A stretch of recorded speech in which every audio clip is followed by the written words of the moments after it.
Okay, so this is a sort of cutaway diagram of the Grenadier's HVAC system.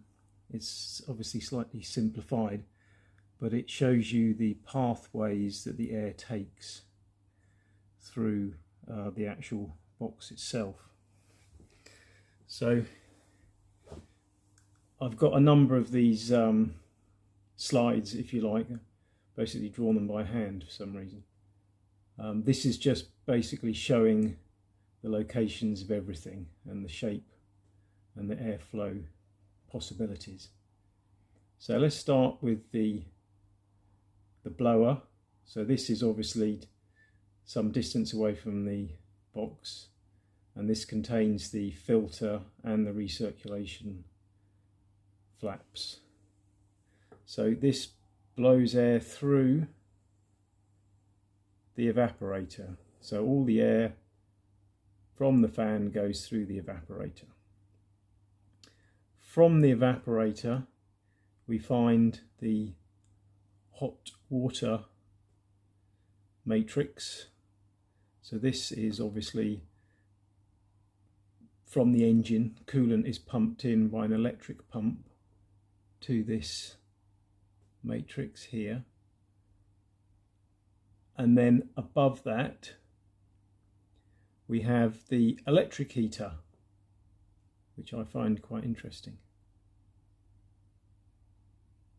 Now if we go back to how the air flows through, there's an interesting little gap here which represents about 6.5% of the surface area of the evaporator, which does not go through the heater core.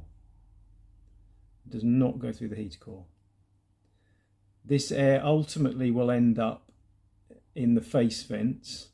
It's very unlikely it will end up anywhere else. I guess it could creep down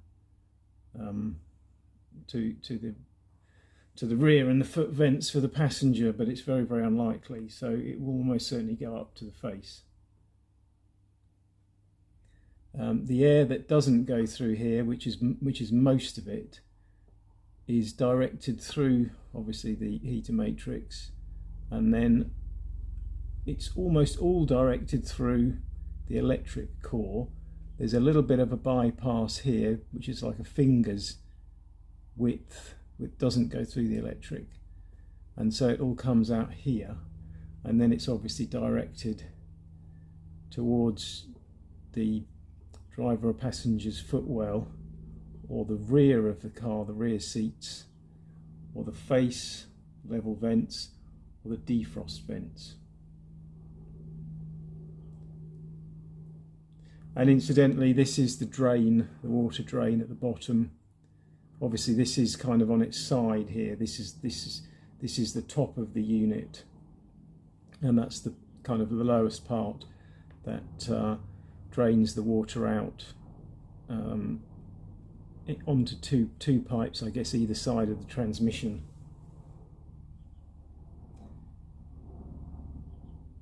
These are the different flaps, which we'll move on to in a minute on another diagram. So you've got a flap here which potentially blocks off the defrost, a flap here which blocks off the face. Now these, well, actually that's the same flap, so there is one actuator which switches between defrost and face level. Now when the actuator has opened the flap for the face level, this flap here opens. So these two flaps are controlled by one actuator. When it's in defrost mode, the flap covers the face level output, and it also covers this. So defrost, all the air will go through the evaporator, the heater core, and the electric heater core.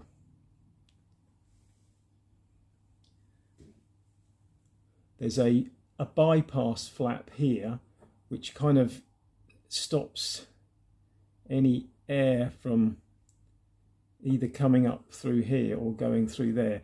I'm not quite sure when that bypass flap is closed, because when it is closed, it means the only air going into this area is going to be from here. This may be when you have foot output only, so that basically that is all potentially heated. So when you do have foot output only, you've got another actuator here. The pathway to the rear passengers is closed, so you've got foot or you've got rear passengers. So if you've got any of the settings on footwell, then the rear passengers will not get anything. I mean, obviously none of these flaps are completely airtight. You're going to get air from all of these regardless of the setting. There's going to be a bit of air coming out of all of them, because these flaps by no means make a perfect seal, which is kind of understandable, I suppose. And I do think that the actuators kind of work one at a time. So when you change to defrost, this one perhaps goes first, and then once that's in position, then the other one does it, and then the other one does it, because it's quite slow to react. And I guess there's kind of combinations of actuator positions, like an and or an or as exclusive for or whatever. That's my prediction anyway. So we're going to move on to the next slide now.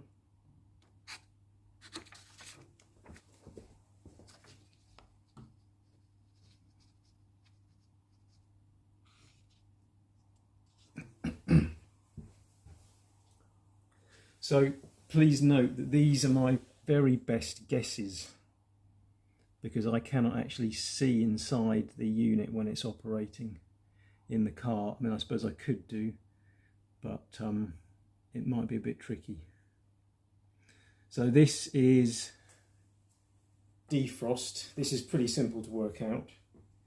Okay, so you've got full defrost mode. In this mode, the face flaps are closed. This kind of little cold air bypass is closed. And if you've got it on full defrost mode, then the foot flap is closed, but you do get, strangely, air going to the rear passengers, which of course is going to be scalding hot potentially, depending on your water valve. So all air goes through the evaporator, heater core, electric toaster, for want of a better word, and then out to the defrost. And I guess if you have defrost and feet, then this flap will close off the passageway to the rear passengers, so then they won't get any air at all, and you will get hot air going to your feet and to the defrost.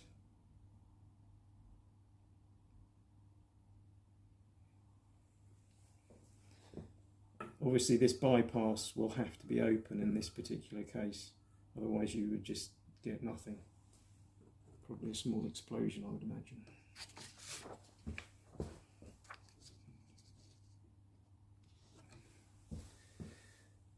And now we have face level ventilation. So in this case, the defrost flap is closed. This little kind of cold air bypass is open. So as I said, 6.5% of the surface area, blah, blah, blah. I'm not entirely sure who worked out 6.5%. I mean, I calculated it obviously by measuring the surface area of this versus the area of the incoming air above it. but it's quite interesting. So in this case, you're probably going to get slightly cooler air going to the face, assuming that this is stuck on, for example, if the water valve is, because this is really a water valve system. You're not really blending any air particularly, apart from maybe this bit here, but this is kind of I don't know, potentially insignificant. I guess because there's nothing else blocking this, you're going to get perhaps more air than you might think coming through here. But as I said, I'm not an expert. In this particular case, I'm still not sure about the bypass, because obviously you've still got air coming out of here. So if you close the bypass, that air would ultimately end up going either to the rear passengers, which it kind of should do in this case, because the foot flap is closed, so therefore it must go out to the rear. So face only, you should in theory get air to the rear, but that air potentially is not going to be terribly cold, and it might be scorching hot if the heater core is full of 93 degrees coolant. But anyway, so that's the face vent.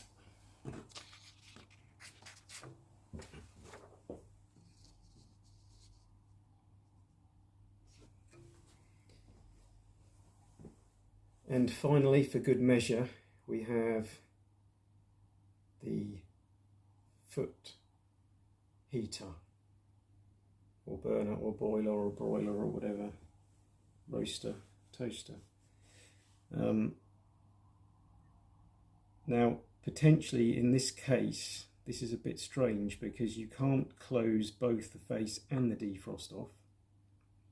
You can only close one or the other. So this may be where the bypass comes in. So if the bypass is closed here, this is why I've got a question mark by it. So if the bypass is closed here, then the air should all go out this way. But of course you are still going to get some air coming up through here. Now the only way you can close that off is for this to be in defrost mode. So the face is closed and that's closed, but this is open. So you're still potentially going to get some air coming out of the defrost when you have it on foot. And of course there is a foot and defrost combined burner as well, isn't there? So in some cases this defrost flap will be open. In fact, this may be what the bypass is for. So in the case of where you've got foot and defrost, the bypass is open, and ultimately this defrost flap is open anyway, because otherwise the face would be getting air. And so if it's foot only, the bypass is closed, and this is also closed, but this is open, and then all the air goes through to the passenger and driver's footwell. That does mean that you get nothing to the rear, or at least not any significant amount. You're going to get some leakage, as I said before, all these flaps leak. So you might get something through there, but not significant.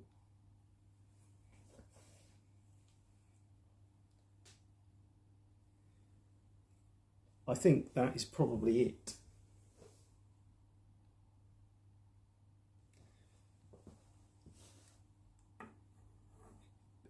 Anyone is welcome perhaps to perhaps redo these diagrams in another form, maybe animate them even. Unfortunately I don't have the computer software to do this anymore. I did once, but I don't anymore. Anyway, hope this helps. I'm always open to questions, and I can make more videos about this as well if this isn't completely clear, which it might not be. But bye for now.